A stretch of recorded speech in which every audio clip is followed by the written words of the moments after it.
And finally, Carlsen grabs the central space, and now there are multiple options for white to continue this game.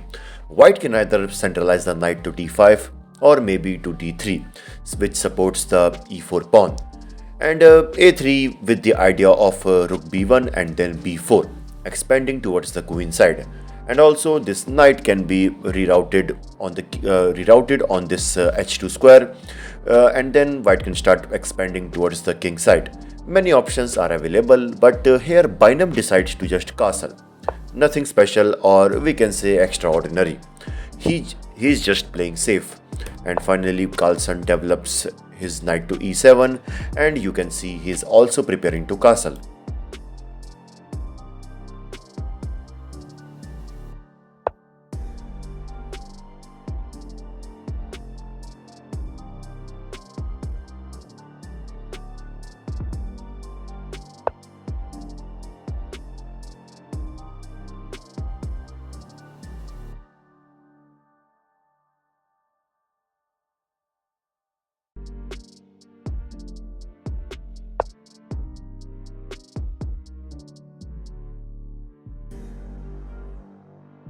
Okay, so now h6 covering the g5 square so that white can't enter. And now Bynum just brings his knight back to e1, and this move clearly shows that he wants to expand by f4 in future.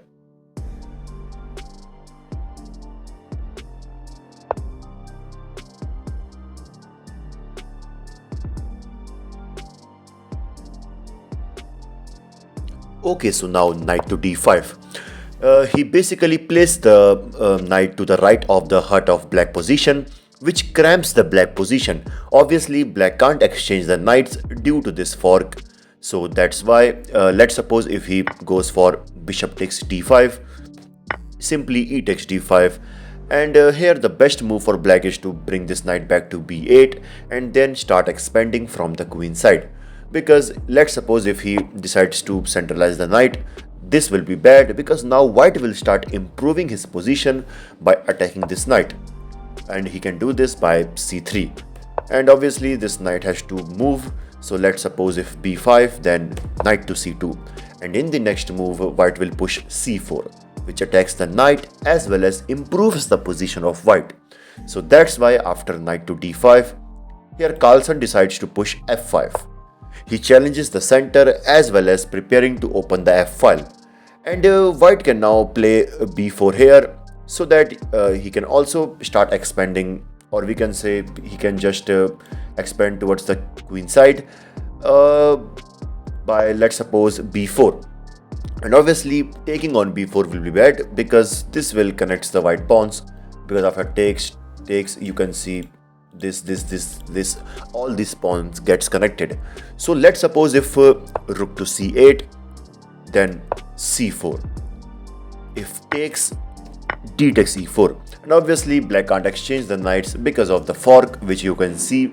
So let's suppose if he decides to centralize the knight to d4, and here white can either go for knight to c2 so that he can exchange the knights, but he can also consider the move bishop to e3, which attacks the knight.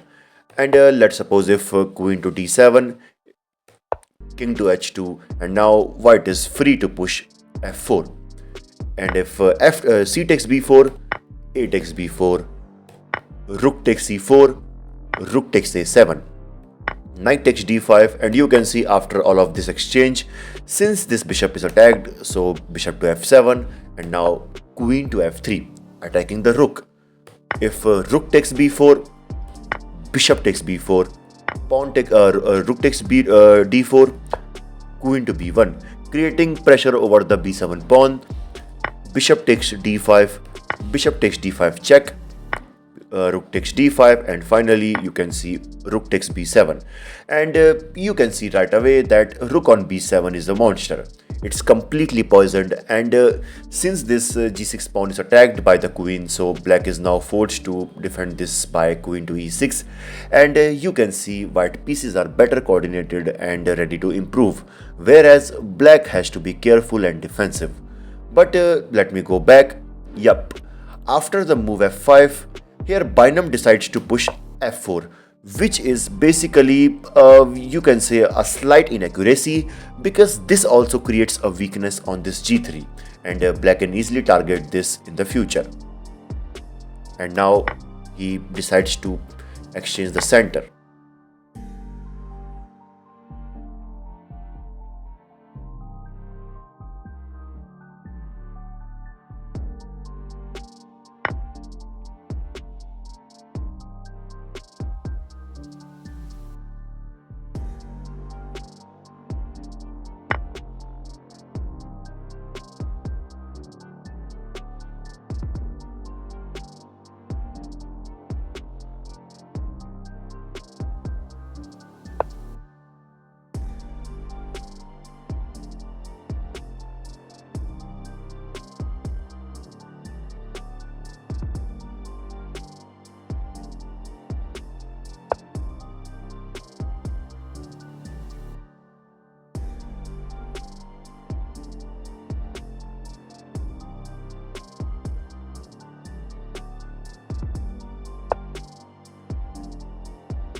Okay, so now Carlsen goes for knight to e5, asking for knight exchange, which white can't accept.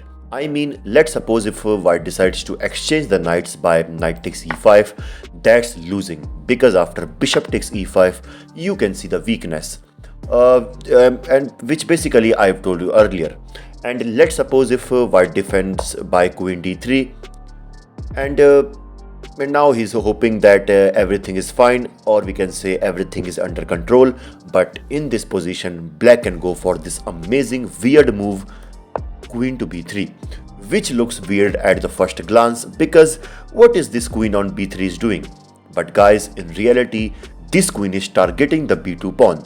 But you will say, what's the problem? This dark square bishop is already protecting b2, and that's what black wants. Basically, he wants white to be to unable to move from this dark square, unable to move this bishop. Basically, he wants which makes this knight bishop undeveloped. But you will say, what about the move rook to b1? Because now we are defending b2, as well as this bishop is now ready to move. But we will now push c4, which attacks the queen. And after this queen moves, now comes queen to a2, attacking the rook. So to defend this, the only best move is, or we can say the only move is, queen to c2. And now most of you will capture on g3, which looks good, but in the next move, white will simply develop the bishop, and obviously black doesn't want that. But here's a move which black can consider, which is to sacrifice the bishop with bishop takes c3. And one thing is clear, white can't play queen takes bishop because of this undefended rook. And if white decides to capture the bishop, then simply queen takes queen. So that's why after knight to e5, yep, let me go back. So that's why after this move, he goes for bishop to e3. he develops the dark square bishop.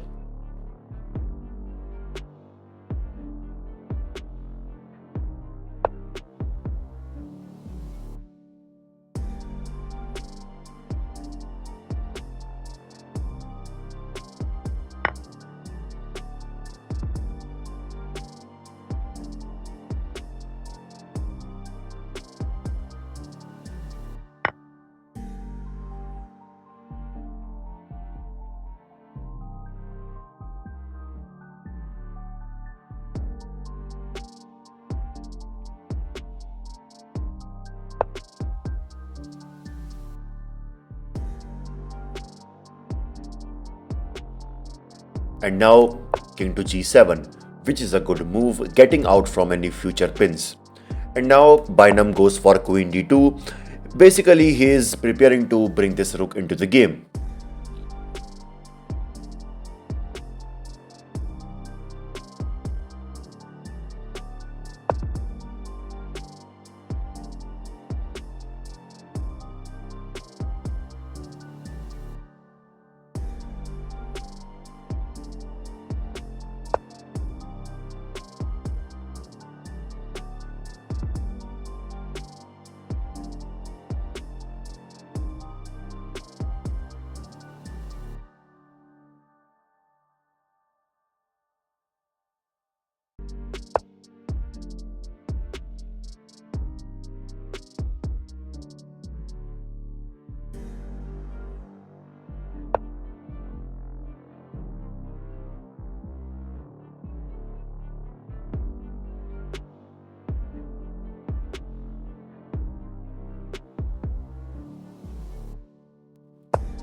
And guys, in this position, here white can continue with b4, which attacks the pawns. And let's suppose if c takes b4, c takes b4. And let's suppose if black decides to lock the position by a4, now queen to e3. Preparing for queen to a7 check so that he can capture the rook. So to stop this, if rook to b7, rook to d1. Bringing this rook into this d file.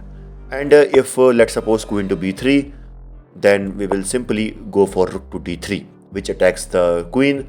So this queen has to move. Bishop to e2. Basically, we can pin this knight, and let's suppose if rook to c7, now comes queen to b6, targeting the pawn. And if black attacks, simply queen c6. And if he asks for queen exchange, we will simply deny and go for queen to a6. And clearly you can see white is better due to this bishop pairs, as well as the active queen on a6, which is in a pure attacking mood, which clearly makes this position slightly in favor of white.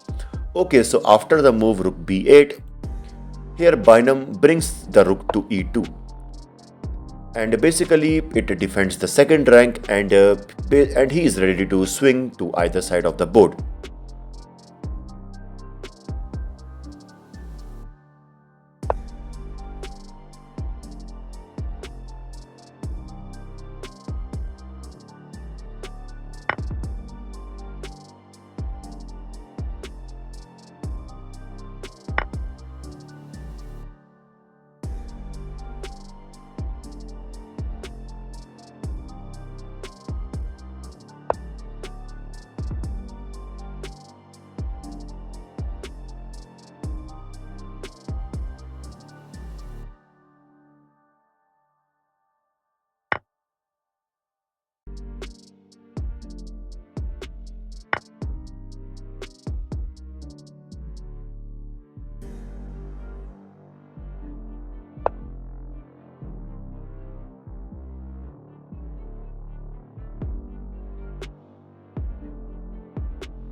Okay, so now rook to b2. Bynum takes benefit of this open b file, and now he's preparing for the check. And here black can capture the this pawn, but he basically goes for queen f6. And now white can go for this check. knight to e7, and since black is now threatening to capture on f2, so simply bishop to e1. But in the actual game, after queen to f6, here Bynum goes for bishop to g2.